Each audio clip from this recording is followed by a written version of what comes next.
Nous poursuivons notre série de messages, c'est le 4e aujourd'hui. Déplacement, comme un homme qui court pour échapper à la mort.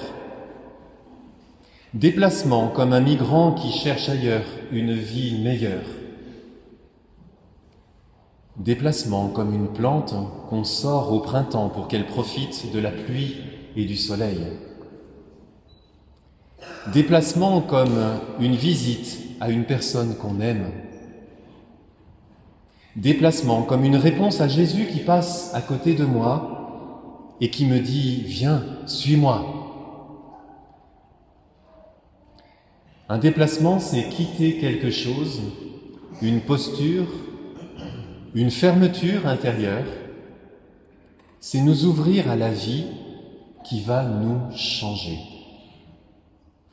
Le premier dimanche de Carême est traditionnellement consacré aux tentations de Jésus au désert, juste après son baptême au Jourdain, et vous venez de l'entendre. Mais saint Marc nous en donne une vision très courte et très originale.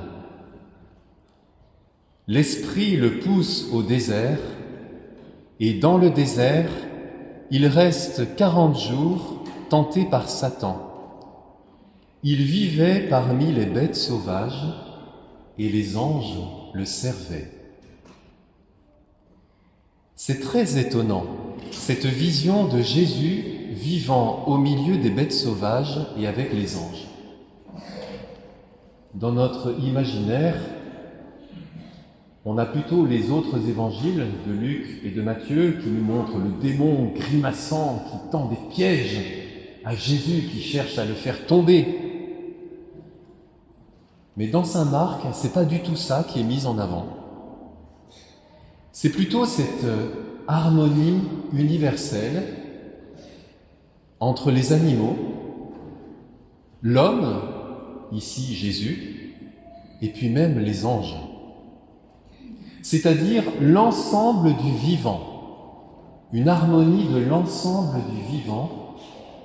Et ça se passe au désert. La première lecture, vous le savez, dans la messe du dimanche, est toujours choisie en fonction de l'Évangile. Et dans la première lecture, on a entendu quelque chose de cette harmonie. Nous avons entendu la fin de l'histoire de Noé. J'en cite un passage. Dieu dit: « Voici le signe de l'alliance que j'établis entre moi et vous, avec tous les êtres vivants qui sont avec vous, pour les générations à jamais. Je mets mon arc au milieu des nuages, pour qu'il soit le signe de l'alliance entre moi et la terre. » Et j'ai souligné dans ce que j'ai affiché devant vos yeux, cette alliance entre Dieu et tous les êtres vivants. Elle est vraiment universelle, cette alliance. Une alliance entre Dieu et la terre. On a l'impression que ça dépasse même le règne du vivant. Et puis que cette alliance, nous dit le Seigneur, elle est à jamais. Donc une alliance qui est universelle et qui est perpétuelle. L'arc-en-ciel nous est donné comme un signe de cette alliance entre Dieu et la terre et avec tous les êtres vivants. Cet arc, vous êtes comme moi, je suppose, quand nous le voyons, il nous émerveille, n'est-ce pas? On s'arrête, on le regarde et on trouve qu'il est tellement beau. On le prend en photo. Alors on a des centaines de photos d'arc-en-ciel dans nos banques de données.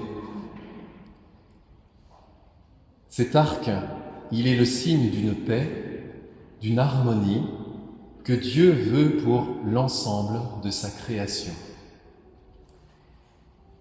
Mais que s'était-il passé avant cette histoire d'arc-en-ciel? C'est l'histoire du déluge. Dans la conscience populaire, ça traîne encore un petit peu. ça fait partie de notre culture générale un petit peu quand même. Mais là, c'est pas vraiment l'harmonie, l'histoire du déluge. Et pourquoi y a-t-il eu un déluge? Alors bien sûr, la Bible nous dit que c'est Dieu qui a envoyé la pluie. Ça, c'est la lecture un peu simpliste. Quand on regarde de plus près, on voit que c'est moins simple que ça. Et je vous cite un passage du livre de la Genèse, au tout début de l'histoire du déluge, avant qu'il se mette à pleuvoir. C'est au chapitre 6 du livre de la Genèse. « Le Seigneur vit que la méchanceté de l'homme était grande sur la terre, et que toutes les pensées de son cœur se portaient uniquement vers le mal à longueur de journée. »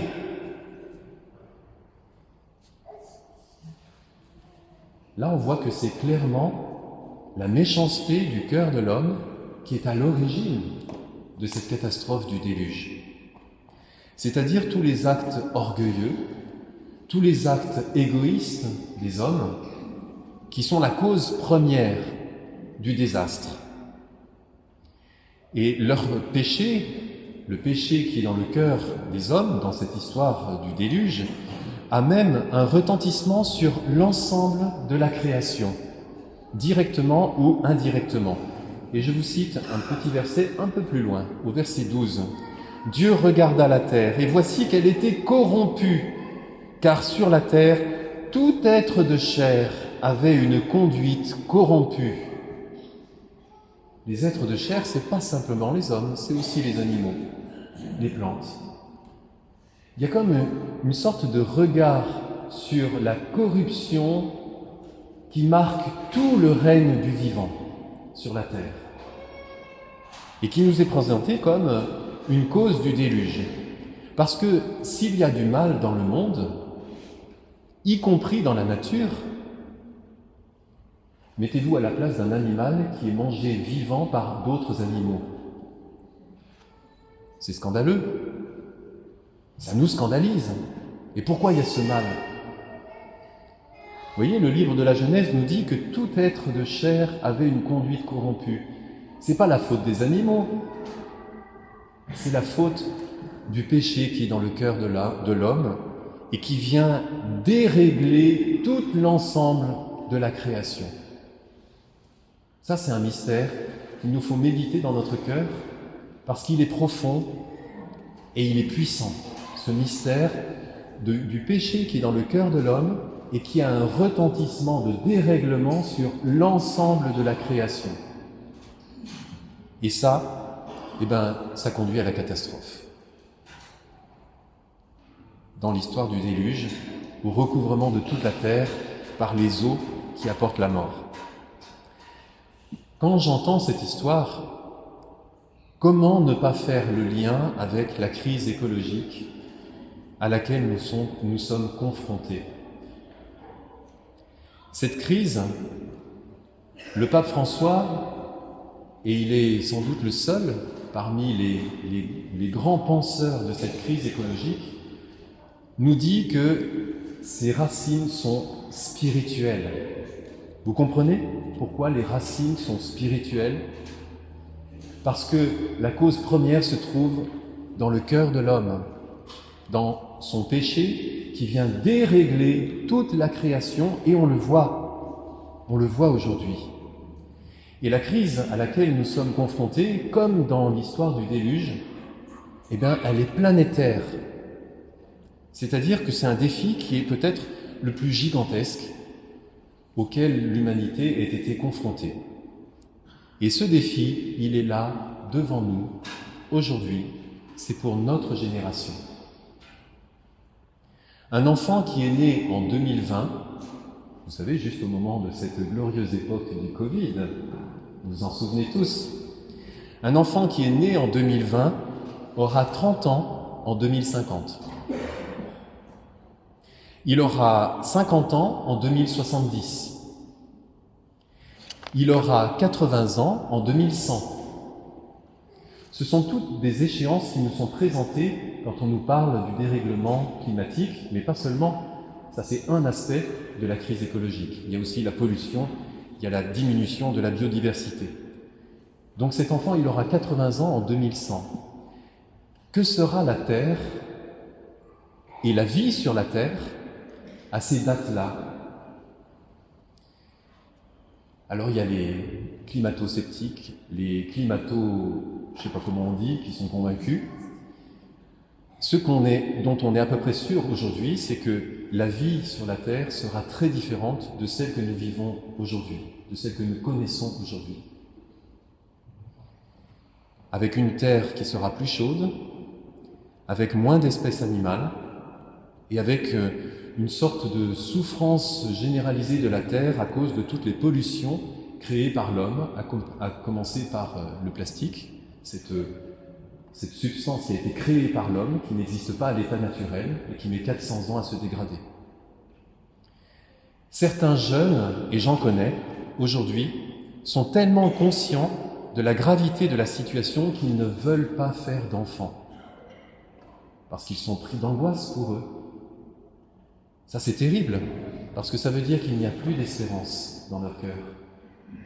Ça veut dire que la vie n'est plus la plus forte. Ça, c'est terrible.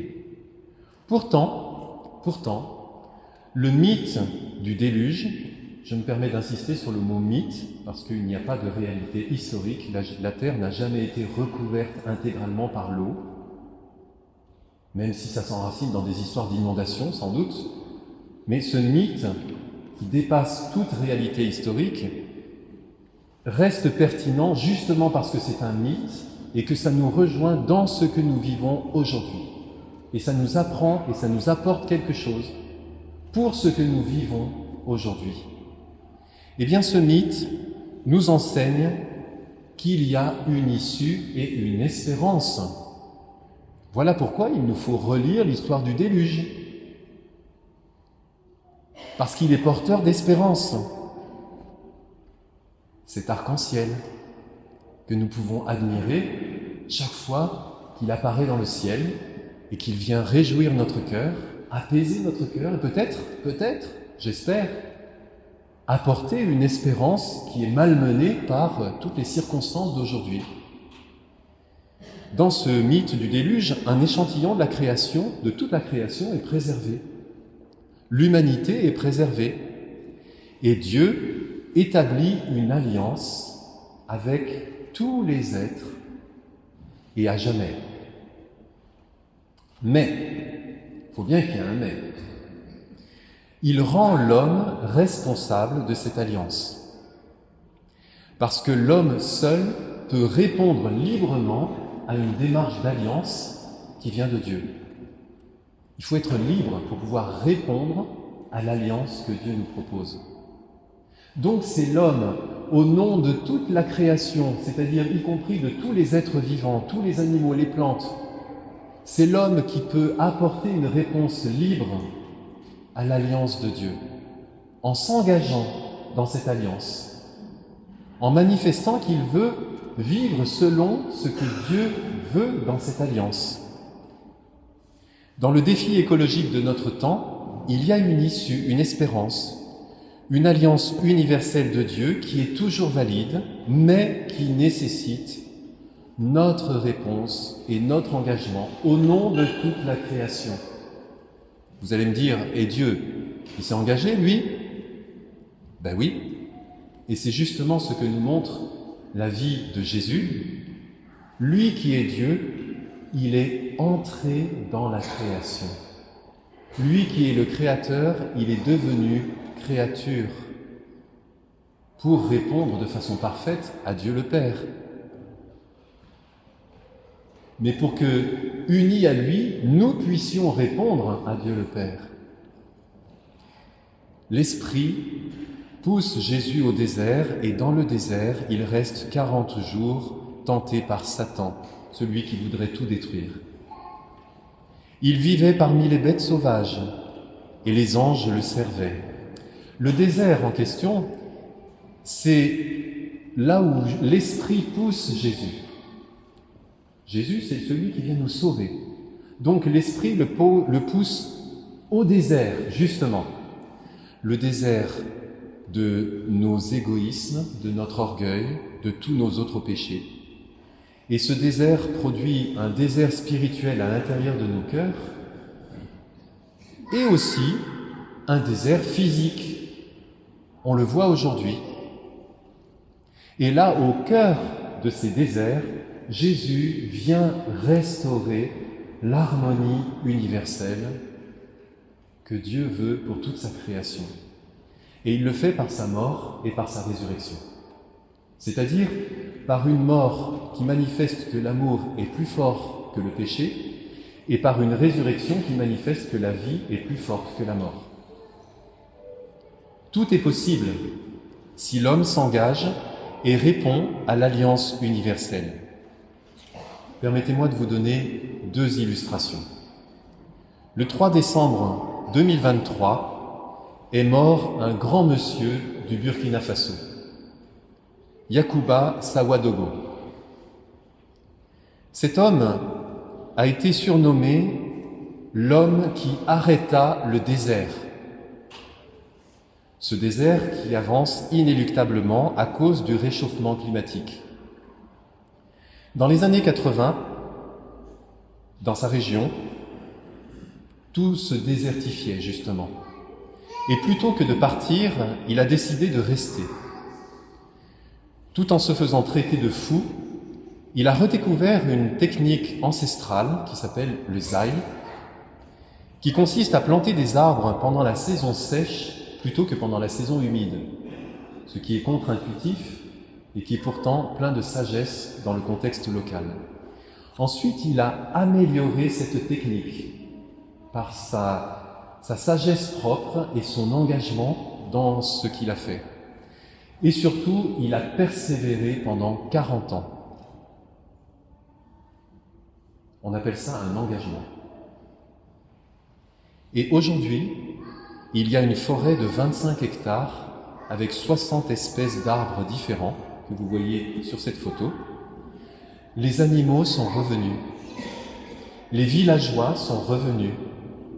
Et sa technique est maintenant largement partagée et mise en œuvre dans tout le Sahel. Deuxième exemple, Sebastião Salgado est un photographe brésilien mondialement connu, mais il y a une autre vie dans la vie de ce photographe. Lui aussi a fait revivre un désert. Les 750 hectares de l'exploitation de ses parents, ravagés, comme toutes les exploitations de la région au Brésil, par le déboisement, par l'élevage et l'agriculture intensive. En 20 ans, avec son épouse, il a planté 2 millions d'arbres, 300 espèces d'arbres. Et l'eau est revenue, les sources se sont remises à couler, les animaux sont revenus. La propriété familiale est devenue une réserve nationale protégée, avec un laboratoire de semences, un centre écologique éducatif, et son ambition, c'est de mettre en route toute sa région et de planter 100 millions d'arbres et de faire rejaillir 370 000 sources d'eau dans sa région d'ici 25 ans. On appelle ça un engagement. Et ça change la terre, ça change tout. Frères et sœurs bien-aimés, notre évêque Guy de Kérimel, dans sa lettre pastorale que je vous engage à lire si vous ne l'avez pas fait, écrit ceci: la question écologique est partie intégrante de la mission de l'Église. Si vous vous engagez dans la question écologique, vous êtes des missionnaires. Vous êtes des disciples missionnaires parce que vous le faites unis à Jésus. Alors je vous propose un défi pendant ce carême. Je vous propose de vivre un déplacement, puisque c'est le titre de notre série. Un déplacement sur cette question écologique. Un moyen que personnellement j'ai découvert il y a quelques mois et qui m'a enthousiasmé, qui s'appelle The Week. Ce sont 3 rencontres d'1h30 avec à chaque fois un topo extrêmement clair, très facile à comprendre Et puis ensuite, un temps de partage avec les autres personnes qui constituent le petit groupe qui vit cette rencontre. 3 rencontres comme 3 étapes pour prendre conscience de la gravité de la situation, pour voir qu'on peut inverser la tendance et pour découvrir ce qu'on peut faire chacun à son niveau, là où on est. Parce qu'on n'est pas tous des Yacouba ou des Sébastiao, mais on peut tous faire quelque chose et ainsi on peut tous honorer la mission de l'Église. Donc je vous en reparlerai au moment des annonces. C'est une proposition qui est adressée à vous tous pour vivre un carême qui change les choses et qui nous déplace.